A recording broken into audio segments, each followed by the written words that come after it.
welcome to a live edition of What Does the Bible Say? Micah Robertson here with you from Reedsville, North Carolina.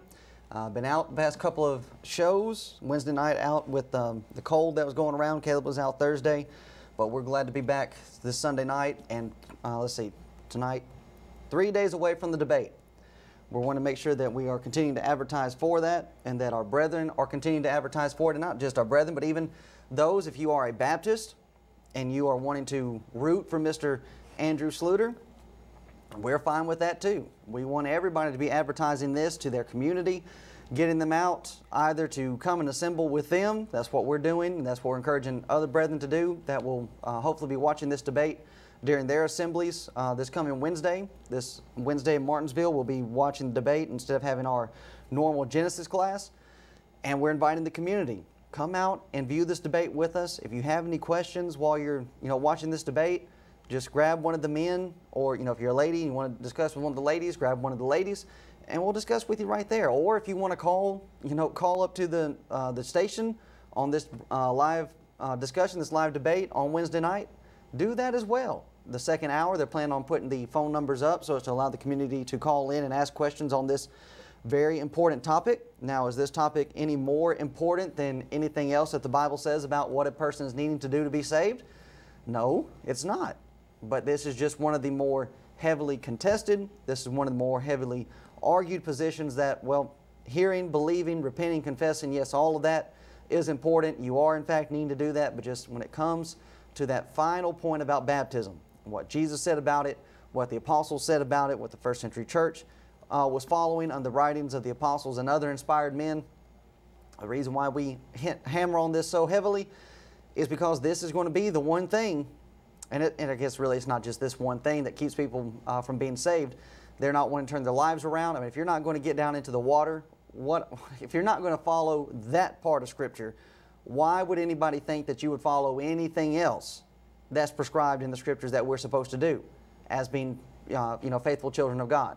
So Wednesday night, the debate is planned to happen. Caleb had a phone call from Mr. Sluter yesterday, and they're discussing some of the parameters about that. Caleb was actually up here this evening testing out his slides, and we have a podium up here for Mr. Sluter. So as of right now, it seems as though things are progressing very well. So we ask that people continue to advertise for that, and we appreciate the brethren that have done so thus far with the information we put out on Facebook.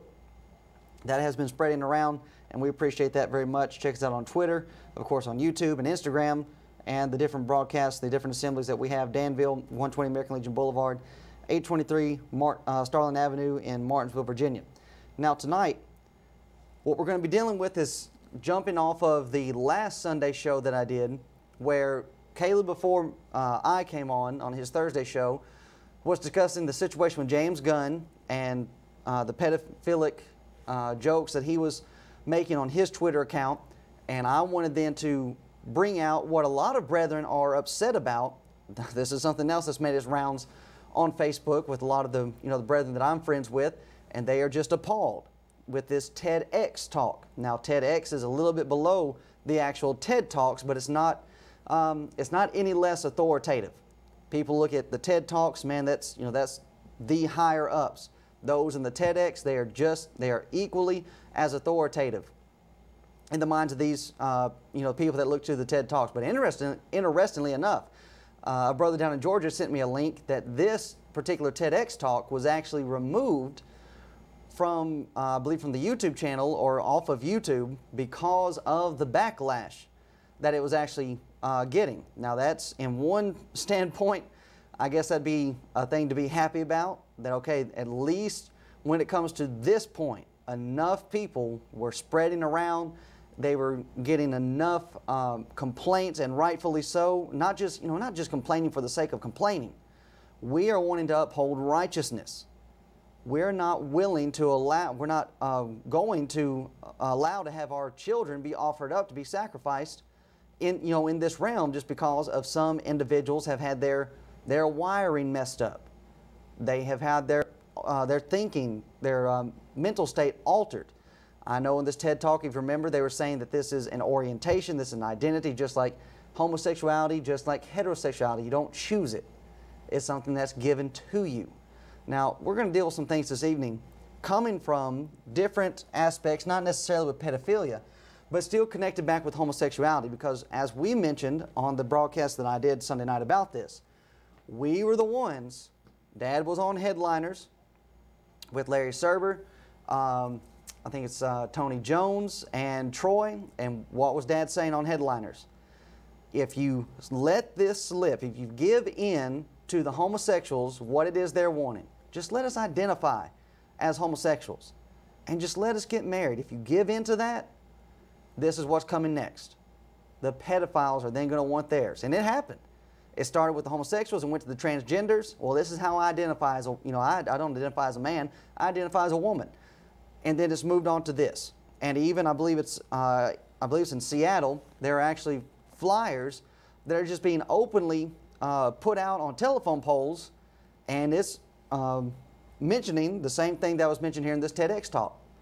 Love is love. Now, isn't that what the homosexuals are saying? Love is love. It doesn't matter if it's between a man and a woman, or a man and a man, or a man and a young child, whether that be a young boy or a young girl. Now, as we were presenting this information, Dad was on Headliners. I did several shows. I did shows about the transgender situation as was being reported in the Time magazine. Caleb was doing shows about it.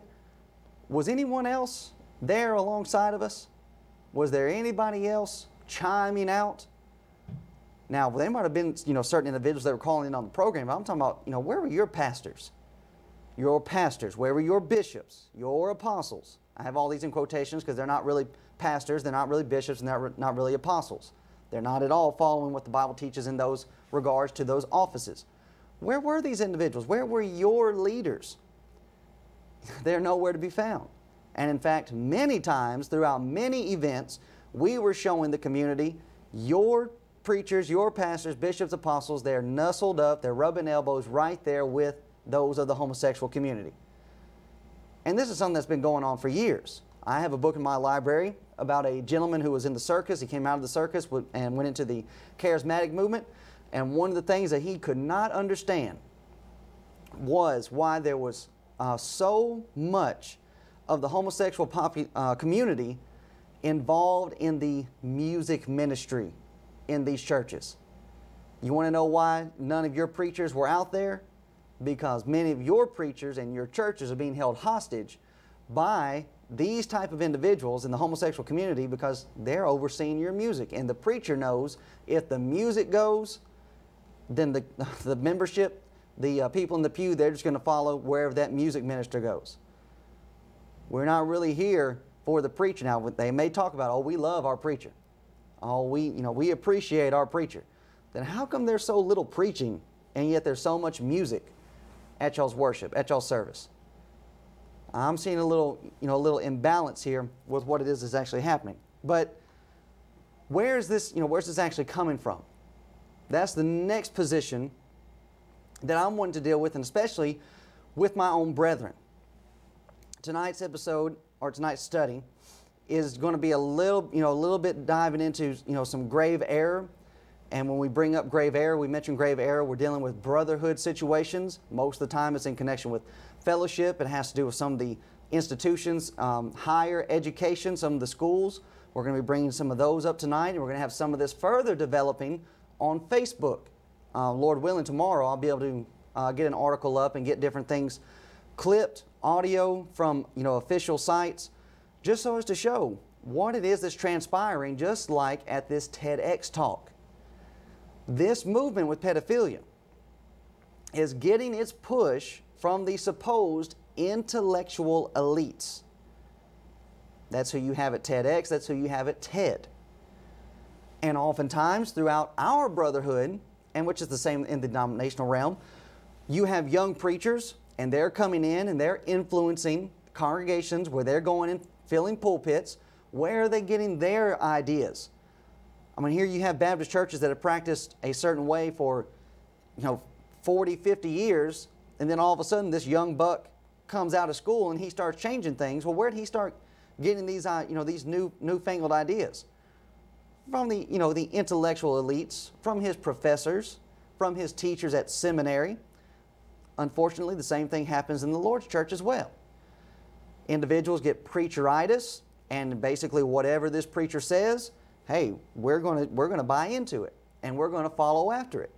So just like with the pedophilia movement and it being pushed by the intellectual elites, the churches of Christ are not immune to what is happening in this realm of sexual identity. Now, we're going back to homosexuality because, as we mentioned, this is where all of this got started.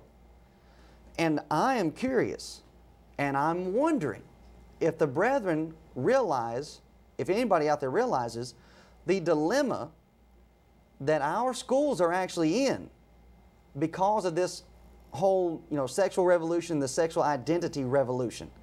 This is the New York Times from 2011, and the article reads, "Even on religious campuses, students fight for gay identity."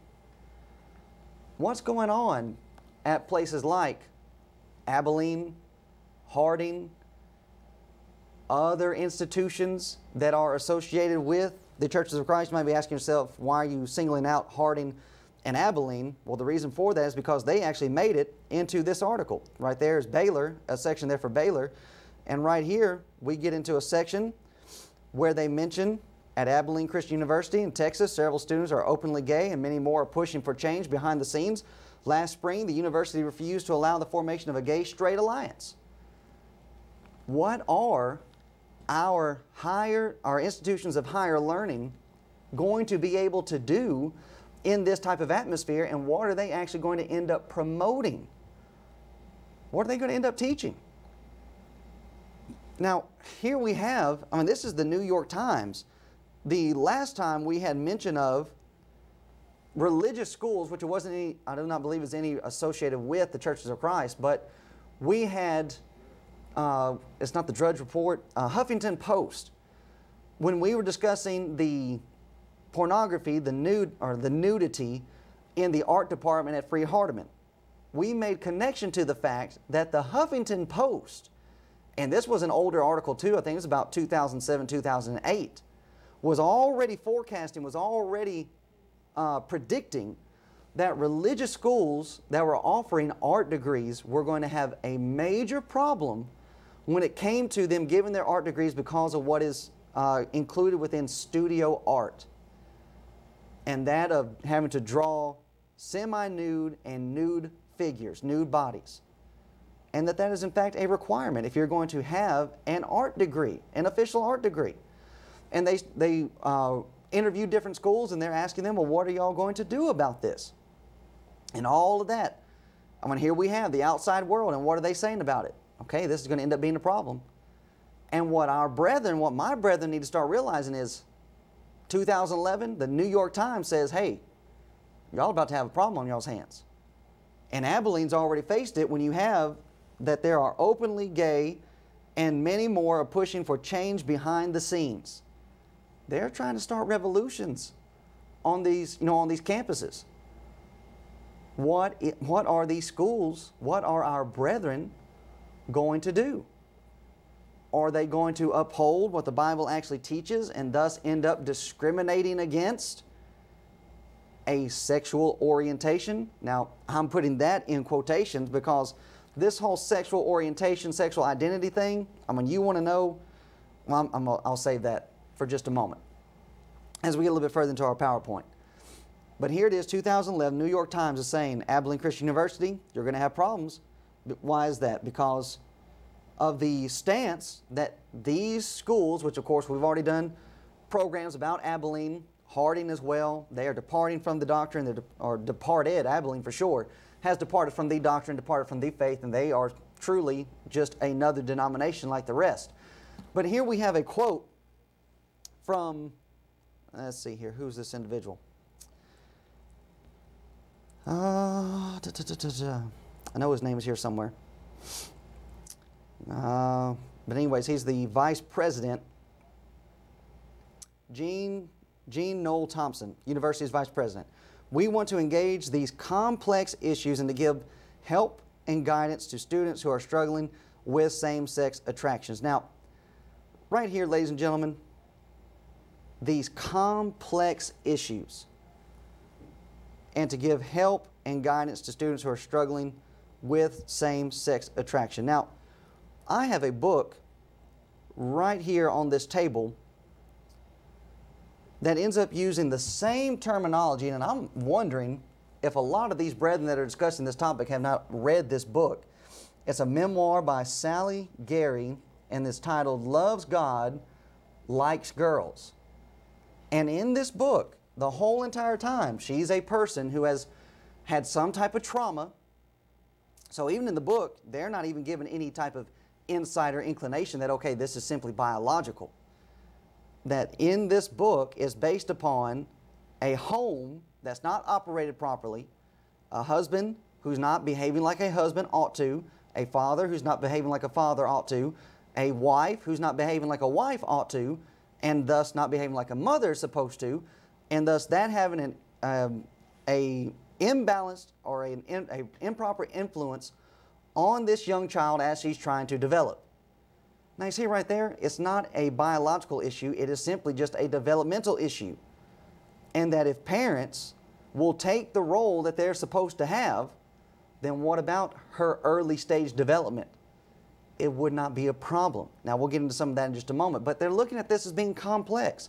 That is not complex as to what her problem is.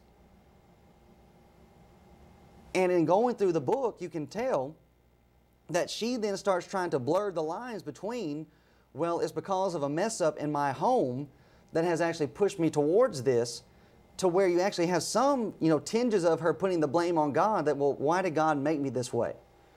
And if you're not paying attention with, the author jumping back and forth in between that, you'll start getting into this realm and thinking that, well, yeah, this is complex. Not only is it based upon, developmental situations or problems within the home, but even with, biological. God is making these individuals with these type of attractions. No, it's not that, it's not that complicated. It's not that complex.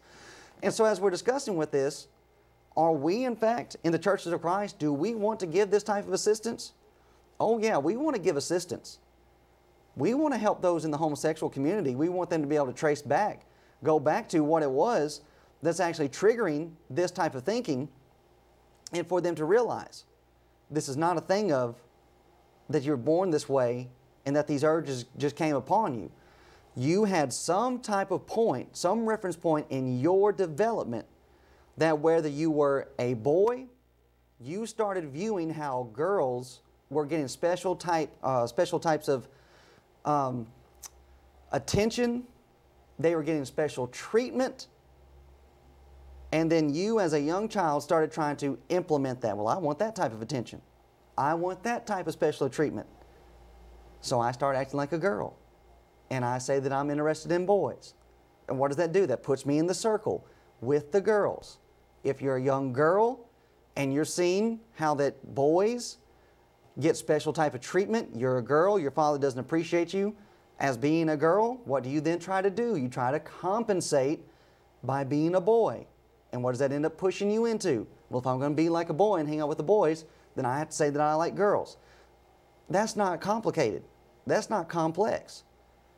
And it's just simply getting back to that reference point. And I understand now some situations it could be more traumatic than that. Caleb did a show where he referenced a young man by the name of Mile Yiannopoulos who was a homosexual, and he references the fact that he was molested at a young age, and thus changing his sexual preferences.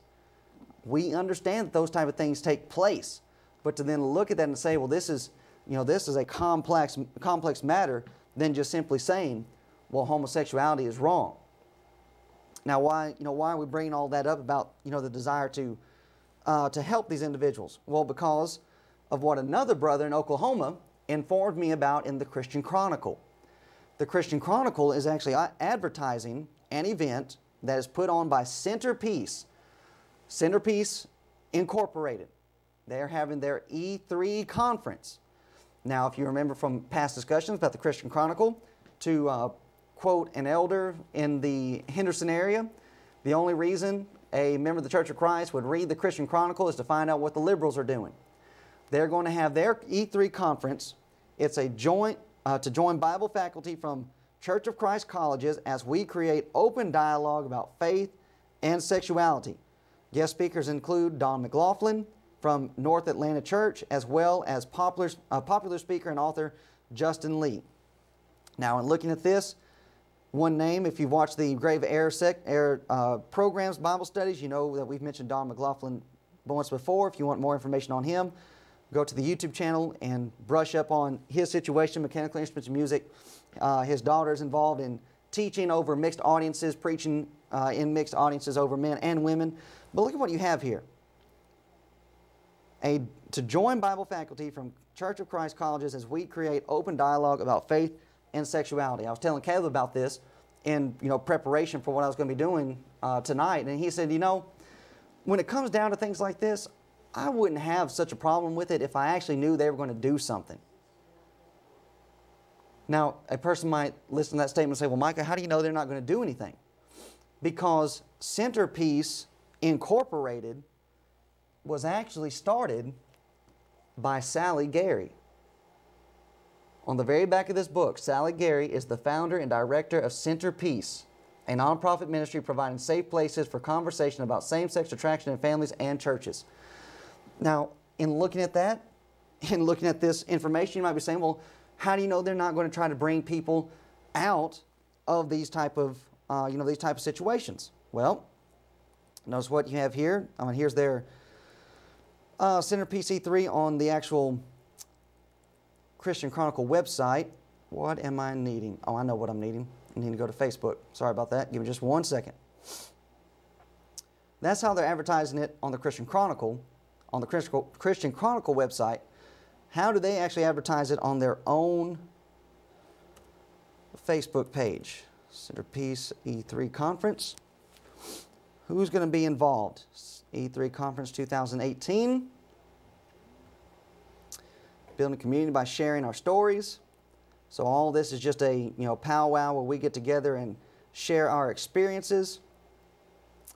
Oh, and I know what I did. I had it in the PowerPoint. I apologize for that. But anyways, we have it right here.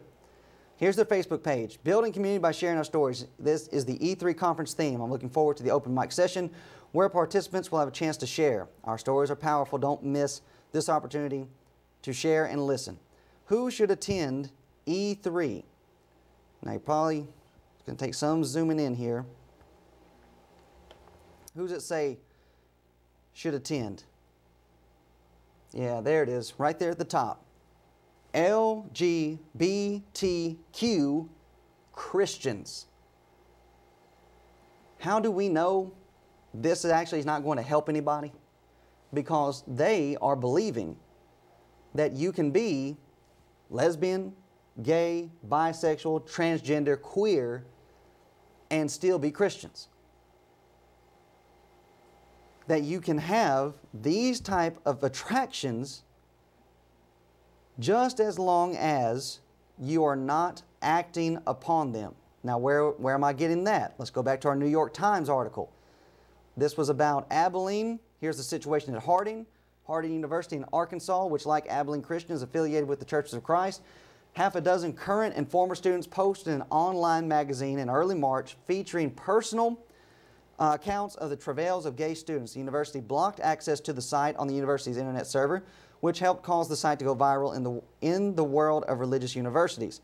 At Chapel, Harding President David B. Burks told students that we are not trying to control your thinking, but that it was important for us to block the website because of what it says about Harding, who we are, and what we believe. Mr. Burks called the site's very name, huqueerpress.com, offensive. Now notice this section here.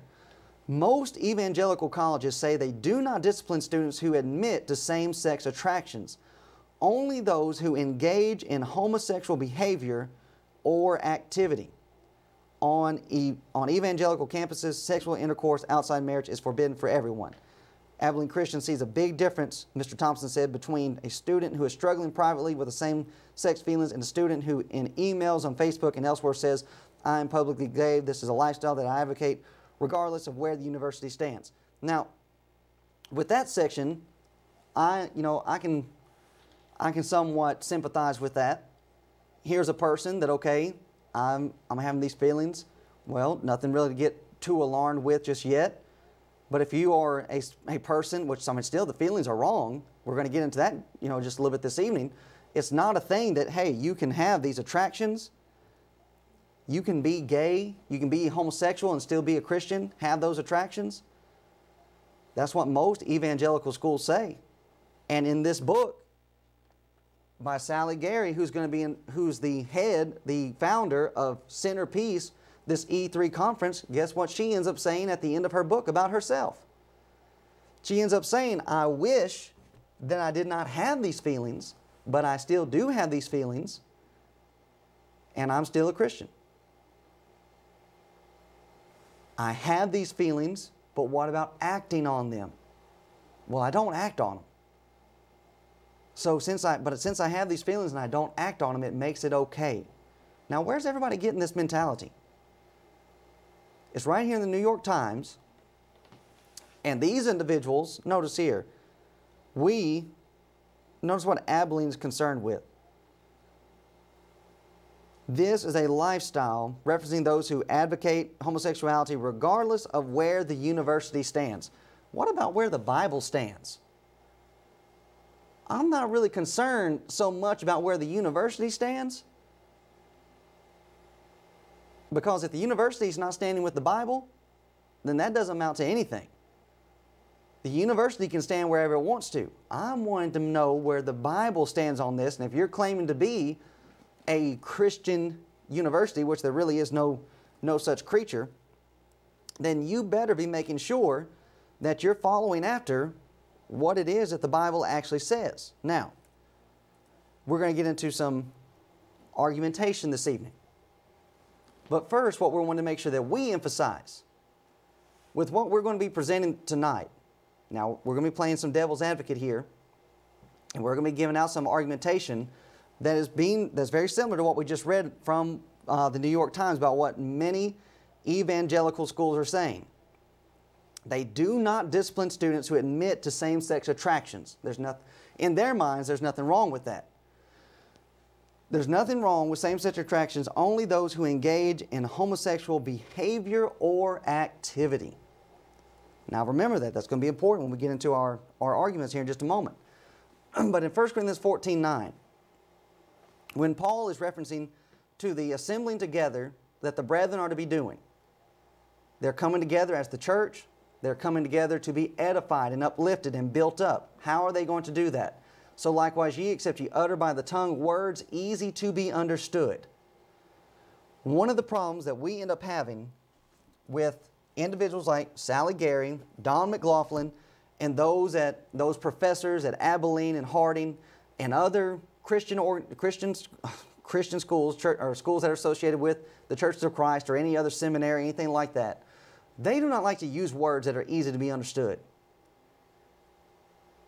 They want to talk in vague terms. They want to talk in generalities. They will even go so far as to presenting an idea that they know that the community that they're speaking to, or the audience that they're speaking to, they're going to agree with.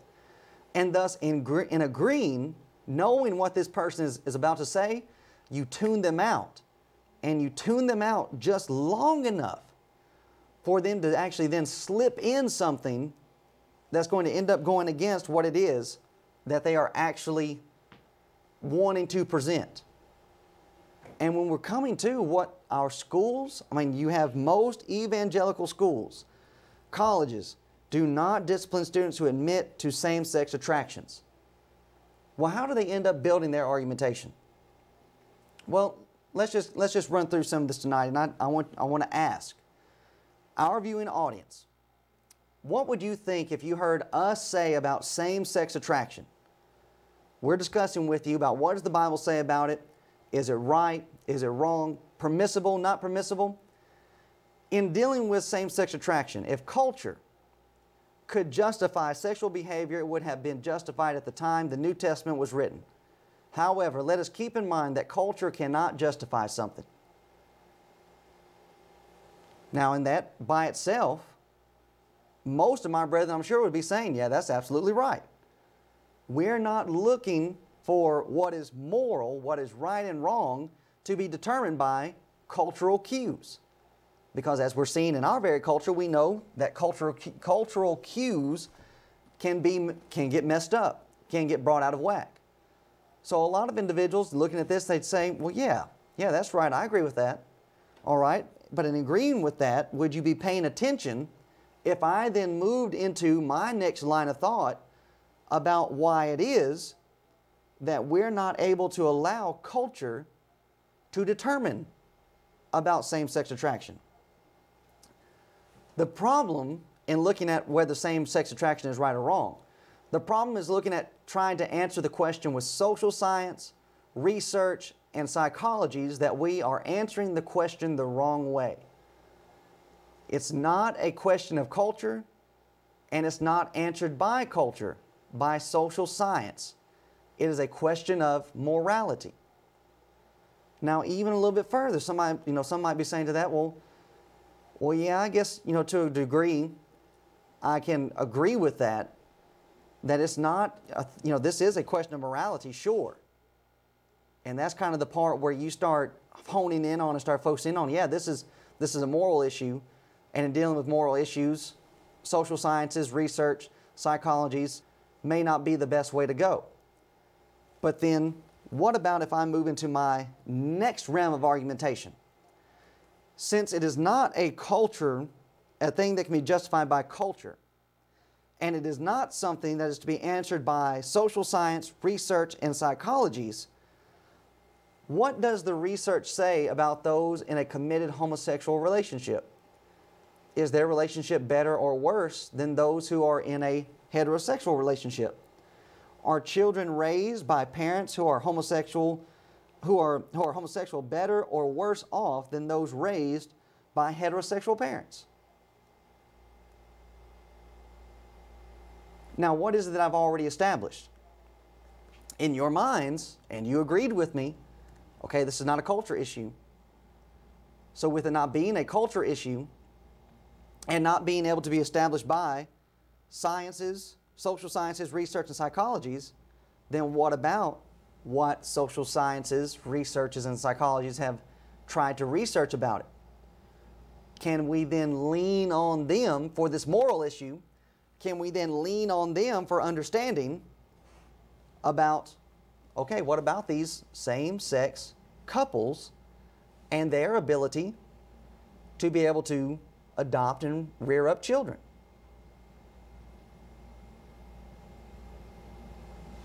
What does that do to anybody that would want to go out and perform any type of research and to find out, well, yeah, what kind of hindrances, what kind of pros, if there are any pros, which I would argue that there are no pros when you have a child being raised by two parents of the same gender.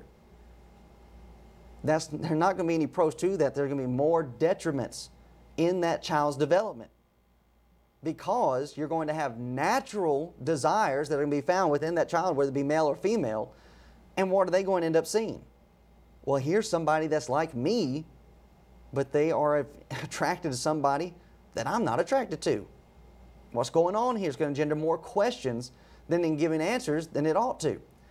And an individual that's arguing this way, and this argument is going to be important, especially once we get to the final section as to where the argument is going. What if I were to say to you, the reason why we cannot trust research, sciences, psychologies, social sciences, is because, let us just recognize that there are plenty of heterosexual relationships that are not that great today. There are plenty of children, plenty of kids being raised in families where they are not being raised in a very heterosexual families where they're not being raised in very good ways either. Now, what have I just done? I have just tried to uplift, to promote an immoral position based upon what? Based upon people not fulfilling, not upholding a moral position. Well, we've got just as much problems in the moral position, so to say that you're going to have these problems with homosexuals in a relationship when you've got just as many problems in a heterosexual relationship is not in fact a good argument, when in fact it is a very sound argument. the gentleman that I referenced before, Milo Yiannopoulos, he even admits, now he's a homosexual, and I don't know where he got, where he got married, which he's not really married, but according to the land, he got a piece of paper, he's married to another man. But you know what he even says? He even says of himself, he and his couple, they are not fit to raise a child together. He says there are not any homosexuals who are fit to be able to raise a child and have it develop properly. Why? I believe it's because of what Mr. Yiannopoulos realizes about his own development. That his development was based upon some type of trauma. And that trauma is going to continue. It's not going to be fixed. And it's not going to be a good setup for a child to be brought into, into their type of surrounding, into their manner of living. So here's what ends up happening with our intellectual elites. In trying to explain, well, how can a person be homosexual? How can you have the same sex attraction and still be okay? Well, you can't argue by research and studies and so on and so forth, because if you did the same type of research and studies on heterosexual couples, man and woman couples, I'm sure you'd find the same type of problems that are going on, that would be going on in homosexual couples. That is not a good argument. Just because people are not following what the Bible says that they are supposed to be doing within this relationship and they're messing up this relationship, do not bring down this God-given relationship to the same level as this immoral one. And that's exactly what our instructors on these Church of Christ colleges that are saying it's okay to have the same sex attraction, but it's not okay to act upon it. What are they actually trying to do? They're trying to build up these false positions of, well, it's not a thing of culture or sciences or research. Because you do the same research in the heterosexual couples, you're going to find the same problems. So since there are bad parents in heterosexual relationships, we cannot point a finger at homosexual relationships to be bad parents. That's just not a good argument. But people that are not thinking, that are not reasoning through this, what will they do? They will end up being misled by these statements, things that are being said, and they'll pick up on these little points that sounds familiar, that they're in agreement with. Oh yeah, I'm in agreement with that. Oh yeah, that's right on. But then they end up slipping in their positions in the middle so as to establish, since it's not cultural, since it's not based upon research, then what about the arguments about, these people in these relationships having these problems raising children? Well, if you look over at heterosexual families and couples, they're having the same type of problems, so there you go. Listen, that's not an argument. And I would in fact agree. I would agree, that's supposed to be agree, not argue, that this is exactly where all of this starts. This problem that we're having with the homosexual community, it starts in the home. With Sally, Gary, and her issue that she has with men and why she's attracted to women is because she was in a home with a father who did not appreciate her mother and that did not appreciate her. He did not appreciate his daughter. But as she got older and she started to pay attention, she started to notice, well, and they're going to church. These are, Christian folk. When they were going to church, they would start having these, the mom and the dad would start having these young single men from church over to the house, and guess how she saw her dad behaving with these young men? Buddy with them, talking to them, appreciating them, acknowledging them. But he doesn't acknowledge me. Why does he not acknowledge me? Well, it must be because I'm a girl and there's something wrong with being a girl. Why doesn't he respect mom? Well, she's a girl. There must be something wrong with with these girls. And desiring to have her dad's attention, her dad's affection, what does she end up doing? She ends up attempting to behave more like a boy. But then what does that end up doing? and behaving more like a boy and not being more effeminate, what does that do with her relationships that she's attempting to have? Most guys are not wanting to date a tomboy. When men are looking for someone to date, they're looking for women to date. So what does that do in her development? And all of this is recorded in this book. And then to act like this is so complex.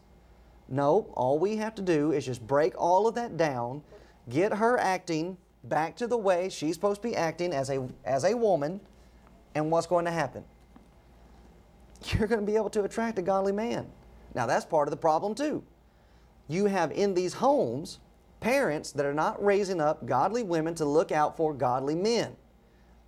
And in the description of a lot of the guys that she's dating, they were kind of very similar to her father.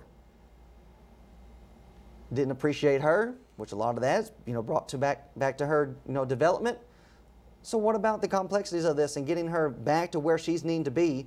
In this book, she discusses her loneliness and her desire to have a relationship, desire to have a family, be able to, have children.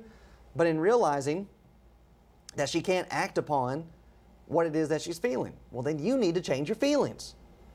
You need to start acting the way you're supposed to act and start going back to being, finding somebody of the opposite sex that in fact you can be attracted to. This is in fact part of the problem that we're having in our society. Time magazine, the great gender role reversal. Men being like women and women trying to be like men. And here you have a cartoon that's properly depicting what's happening to our society. And now, before I go any further with this, I know what some individuals are going to try to do. Well, Mike, in the Church of Christ, they're just, they think the woman's place is in the kitchen and barefooted. No, that is not what we believe. Now, the Bible does teach, or let me put it this way, that the woman can't go out and work. The Bible does, in fact, teach that a woman can, in fact, go outside the home and make a profit. But in going outside the home and making a profit does not then mean that she has to step out of her designed role from God and then start being over the man. Why is it that we do not have young men wanting to act like men? Because we do not have, or they do not have, respectable role models put into their realm of influence. I can remember when I really, first started paying attention to this, when I first started going to preaching school, and I was staying with a family in Mississippi, and I was spending time with, their young children, and, one Saturday we were just all at their house and we were watching the Disney Channel. And I was probably watching 2 shows with them before I had to go and do some work. And the 2 shows that I watched, Disney Channel's all centered towards the kids. In the 2 shows that I watched, all of the adult figures were buffoons. The kids were the smart ones, and the parents were just idiots. And who do you think was the biggest idiot? The dad. Who was the biggest goofball? The dad was. Who was the smart one? Who was the one running the home, telling everybody what to do, including the goofball? The mom was. And guess what you have being described in this very book about Sally Gary? That very same thing. The husband, the wife is not, respecting the husband, and thus then the husband does not love the wife as she's supposed to be loved. And what happens to the development of the young minds that are there? Everything's getting, tossed around, everything's getting thrown into the mix. When we're looking at this situation, men are needing to be taught how to be men. If we're wanting to fix this, situation with sexual identity, which really is not a thing, this is what needs to happen. Titus chapter 2, verses 1 and 2, but speak thou the things which become sound doctrine, that the aged men be sober, grave, temperate, sound in faith. Notice this, in charity and in patience. What does it mean to be a man? Well, a man's got to be, burly and tough and rugged. Now, certainly some of that is, wrapped in there, but look at this. Charity, that's love.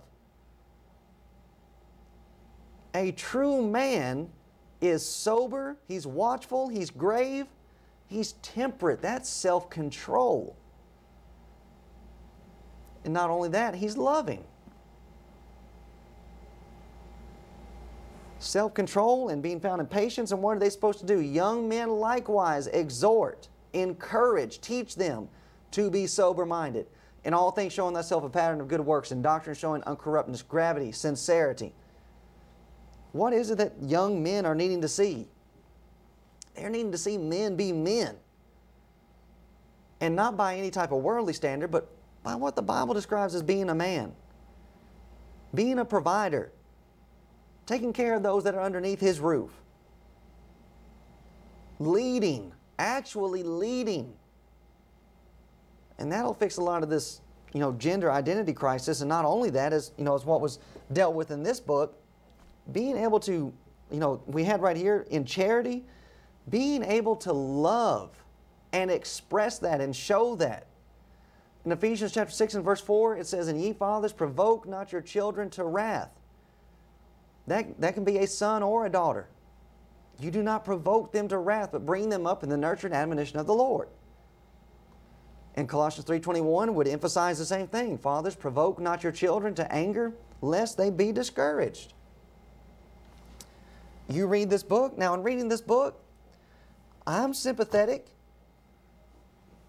to Miss Sally's situation. It is very unfortunate that she had to grow up in that type of atmosphere, in that type of dwelling place. But should that have altered her mentality about what a healthy and loving relationship is supposed to be? Nope. Even with bad parents, you study your Bible, you're still going to know what a healthy relationship is supposed to be. And thus, that gets us back to the problem that we emphasize a great deal on this program. People are not studying their Bibles. Parents are not instilling, they are not teaching to their children what the Bible says about these matters. And in Titus chapter 2, it's not only the situation there with the aged men teaching the young men these things, but you also have the women teaching young women how they are supposed to be.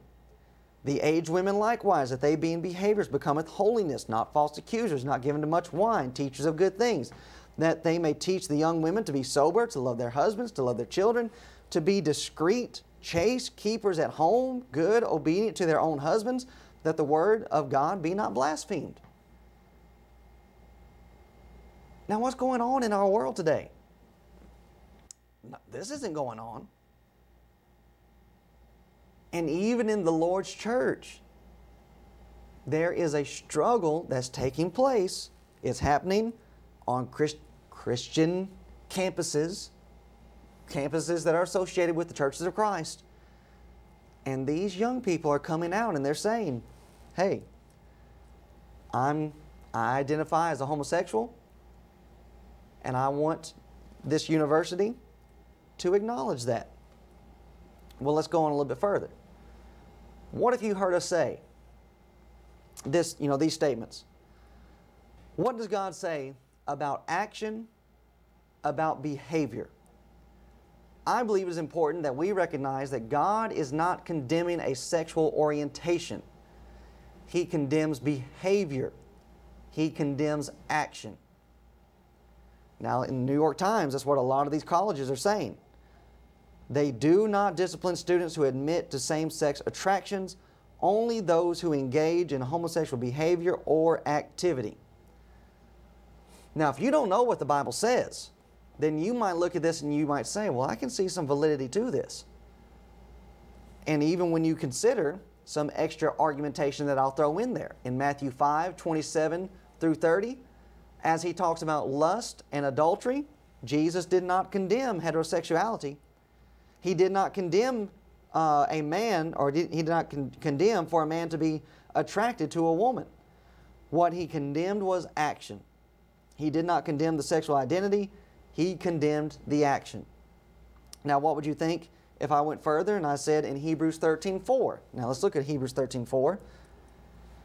Hebrews 13:4. What does that verse say? Marriage is honorable in all, and the bed undefiled, but whoremongers and adulterers God will judge. He does not condemn a sexual identity. He's not condemning heterosexuality. He's not condemning homosexuality, those that have identified as being, attracted to the same sex. But he does not condemn heterosexuality in that verse. He condemned actions, behavior that went beyond what God has allowed. God does not condemn being attracted to someone of the same sex. He does, however, address sexual activity. Now in 2011, that's where many colleges were already going.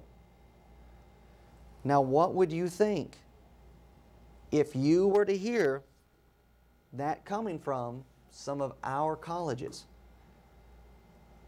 Now, ladies and gentlemen, what makes this so important is because that is the exact same argument that was made in that TEDx talk about pedophiles. You remember Jonas, who's 28, studying law, and on his free time he likes to play soccer, but he's got a secret. He's a pedophile. Now, he hasn't acted. He hasn't acted. And in that TEDx talk, they wanted to make it very clear. If you act upon it, it's wrong. But to have those attractions, to have those feelings, but not to act, to have those attractions, it's okay. Now, if you are angry about it with the pedophiles, should you not be just as angry about it if Christians, members of the Lord's church, were to start saying this about homosexuality? Oh, the Bible doesn't discuss, the Bible doesn't attack, condemn a sexual identity, a sexual orientation. But it condemns behavior and action. Listen, if we were to go on and say the behavior, the action is what God condemns, not the attraction. Matthew 5, Jesus does not jump on the man for being attracted to the woman. He condemns him for the action, but not for the attraction. Or we might say the identity or the orientation. But here's the thing with this argument about identity and orientation. In 2 Timothy, let me go back here in my notes. I've got 2 different pages from 2 different shows, so I've got to flip a few pages here. In 2 Timothy 2:14, that's what I thought it was. Notice here. Notice, here's what the Bible says about all this argumentation about sexual orientation identity. Of these things put them in remembrance, charging them before the Lord that they strive not about words to no profit, but to the subverting of the hearers. That is exactly what you have with members of the church, people claiming to be Christians and arguing from the position of God does not condemn a sexual orientation. He condemns behavior or action. Listen, those are words to no profit that subvert hearers. If you do not have that attraction, then what about the action? You don't have to worry about the action. Where is it that the action comes from? It comes from that attraction. It comes from that thought. It comes from the lust and the desire. So in fact, when you're looking at Matthew chapter 5 and verse 27, and here's the crucial part about this argument. It goes back to the same argument that was being made about this is not a culture issue. This cannot be established or it cannot be argued from social sciences, researches, or psychologies because what? If you look at heterosexual relationships, you've got the same type of problem in heterosexual relationships that you would have in homosexual relationships. Do not try to bring a normal, respectable relationship into the same impure light just so you can keep your federal funding and keep from having yourself slapped with a lawsuit. Why would colleges take such a position? We do not discipline same-sex attractions, only those who engage in homosexual behavior or activity. Because what does that mean? Well, all you have to do is wait 4 years or however long it's going to take you to get your degree, and you'll be gone from that university, and then you can act upon it all you want to. Just don't do it here. You want to be gay, homosexual, fine. Just don't act upon it while you're here. Well, can I be saved and being homosexual? Are you going to say that I'm lost? Is it wrong for me to be attracted to the same person? No, it's not wrong for you to be, attracted to the same person. Just don't act upon it. But listen, where does the action come from? All of these verses are instituting, they are in fact guiding us to the reality, those that are whoremongers and adulterers, God will judge in Hebrews chapter 13 and verse 4, I believe it was. Yes, 13:4. I can't get to my Bible program, sorry about that. Hebrews 13 and verse 4.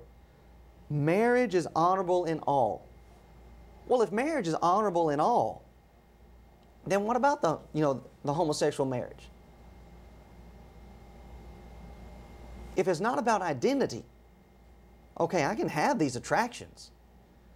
And so if God is not concerned about identity and my sexual orientation, then when He's discussing marriage here in this context, I mean, who's to say that this is not homosexual marriage as much as it is heterosexual? But to pull, what's the argument doing? The argument is pulling from the fact that you see there, what about heterosexual relationships? The whoremonger, the adulterers, oh, you see, heterosexual relationships, they have their own problems. They have the exact same problems. So how can you look at heterosexual relationships and say that they're better than homosexual and say that homosexual is worse than heterosexual? That is the worst argumentation there ever could be presented. That is weak as water when it gets down to what these folks are wanting to stand for. And I'm getting a text message from a viewer, and he's saying, Jesus died for our wicked and for our selfishness. And what is it that we're trying to do? We're trying to continue to be just as selfish as we were before. Now, I mentioned before about vain or empty words to no profit. The Bible, in fact, does deal with sexual identity, orientation. As we, close out this study together, notice this. Sexual identity is in fact discussed in the Scriptures. Matthew 19:4 and 5. And He answered and said unto them, Have ye not read that He which made them at the beginning made them male and female? There's your sexual identities. In the beginning, it was male and female, and there was clear identity given. And as you go through the Scriptures, how is that identity reinforced? Paul, throughout the Corinthian letter, establishes the identity and the rank. The head of woman is man. The head of man is Christ. The head of Christ is God.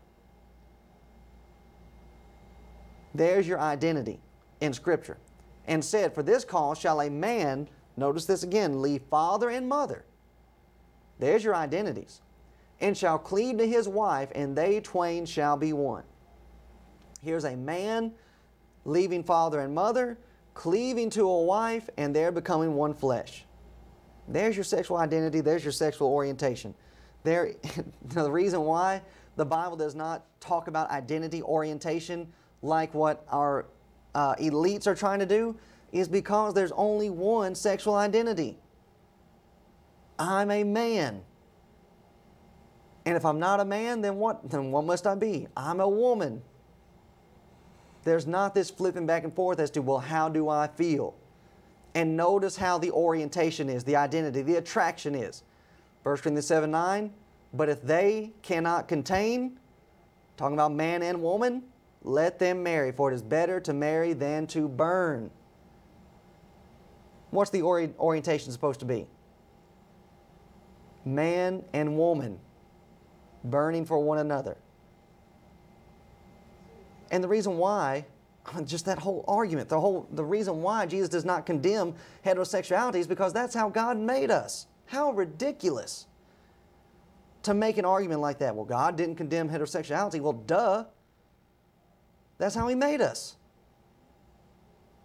He made He made woman for man and man for woman. And for them to be brought together, to cleave together, and to be able to continue forth with life. So tonight we didn't have any phone calls, which is perfectly fine. I didn't really, expect that we would get too much on that, seeing as how we're dealing with, these quotations and things of that nature. But we appreciate, I definitely appreciate the text messages that came in. Appreciate those that are watching on the YouTube channel. And again, as we go off, remember the debate. This Wednesday night, August the 15th, 7 to 9 p.m., live for 2 hours. Again, we appreciate you for watching. And until next time, always ask for, what does the Bible say? Have a good night.